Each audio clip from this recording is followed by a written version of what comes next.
తెలంగాణలో కురుస్తున్న భారీ వర్షాలపై రాష్ట్ర ప్రభుత్వం అప్రమత్తమైంది.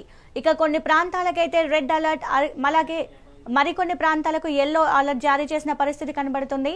ఇక రోడ్లపై జనజీవనం స్తంభించిపోతుంది. హైదరాబాద్ లో ఎప్పటికప్పుడు ప్రభుత్వం పర్యవేక్షిస్తుందనే చెప్పాలి. ఇక రాగల 24 గంటల్లో ఇంకా ఎక్కువ వచ్చే అవకాశం కనిపిస్తుంది వర్షం. ఇక ప్రజలను ఎలాంటి ఇబ్బందులు కలగకుండా చూస్తున్నాయి. భారీ వర్షాల నేపథ్యంలో ప్రజలు కూడా జాగ్రత్తగా ఉండాలని ప్రభుత్వం సూచిస్తోంది. ఎప్పటికప్పుడు కంట్రోల్ రూమ్స్ ఏర్పాటు చేసి సమాచారం ఇవ్వాలని కూడా చెప్తుంది.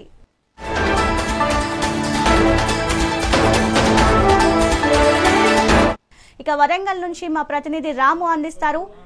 రాము, చెప్పండి, వరంగల్లో పరిస్థితి ఎలా ఉంది? గత 2 రోజుల క్రితం కురిసిన భారీ వర్షాల నేపథ్యంలో ఉమ్మడి వరంగల్ జిల్లా వ్యాప్తంగా ఉన్న చెరువులన్నిటికీ కూడా జలకళ సంతరించుకుంది. ఈ నేపథ్యంలో చెరువులకు పూర్తి స్థాయి నీటి మద్దతు రావడంతో రైతన్నలు కూడా హర్షం వ్యక్తం చేస్తున్నారు. గత సంవత్సరం వర్షాభావ పరిస్థితుల నేపథ్యంలో అన్నదాతలు ఇంత నిరాశలు ఉండడంతో ఈసారి కూడా కాసింత వర్షాలు ఆలస్యమైనా కూడా కురిసిన వర్షాలు కూడా కొంచెం సమృద్ధిగా కురవడంతో అన్నదాతలకు కూడా ఆనందానికి హద్దు లేకుండా పోయింది. దాంతోపాటు చెరువులన్నిటికీ కూడా జలకళ సంతరించుకోవడంతో మత్స్యకారులు కూడా చేపల వేట చూస్తున్న పరిస్థితి. హన్మకొండ జిల్లాకు సంబంధించి హన్మకొండ వడ్డపల్లి చెరువు, కాజిపేట సోమిడి చెరువు, ధర్మసాగర్ చెరువు, భద్రకాళి చెరువులోకి కూడా వరద నీరు చేరింది. దాంతోపాటు పాకాల చెరువు కూడా పూర్తి స్థాయి నీటి మట్టం నిండడంతో దాదాపు 28-29 అడుగుల నీటి మట్టం పాకాల చెరువుకు రావడంతో అక్కడ ఏ క్షణమైనా కూడా మత్తడి పడే అవకాశం ఉందని చెప్పేసి స్థానిక పోలీసులు కూడా అక్కడ జనాలని అప్రమత్తం చేశారు. దీంతో పాటు కాళేశ్వరం దగ్గర కూడా ఎగువన కురిసిన వర్షాలకు గోదావరి కూడా ప్రమాదకరంగా మారింది.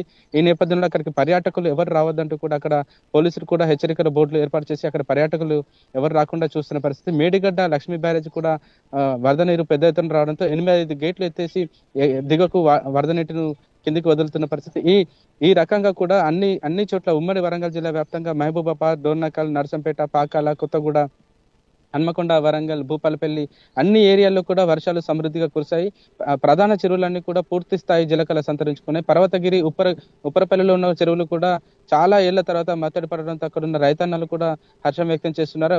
చాలా రోజుల తర్వాత వర్షాలు పడడంతో అన్నదాతలు కూడా సాగు చేసుకున్న పరిస్థితి. ఈ నేపథ్యంలో మరో 2 రోజుల పాటు బంగాళాఖాతంలో అల్పపీడనం ఏర్పడుతుందని చెప్పేసి వాతావరణ శాఖ అధికారులు హెచ్చరిక నేపథ్యంలో అధికారులు కూడా ప్రజల్ని అప్రమత్తం చేస్తున్నారు. ప్రజలు ఇళ్లలోనే ఉండండి, అత్యవసరం అయితేనే బయటికి రావాలని చెప్పేసి చెప్తున్న పరిస్థితి.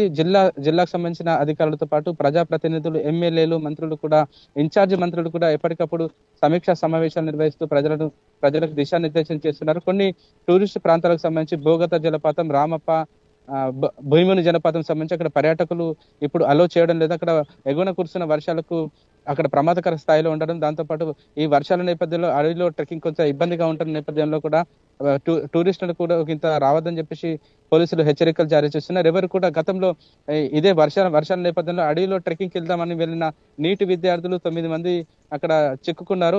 అడవిలో చిక్కుకుని దారి తప్పిపోయిన పరిస్థితి. ఆ విషయం కూడా గుర్తు చేస్తూ ఎవరు కూడా ఇప్పుడు పర్యాటకానికి అనుకూలంగా లేదు, వర్షాలు తగ్గిన తర్వాత రావాలని చెప్పేసి అక్కడ స్థానికంగా ఫారెస్ట్ అధికారులతో పాటు పోలీసులు కూడా హెచ్చరికలు జారీ చేస్తున్నారు. Thank you Ramu.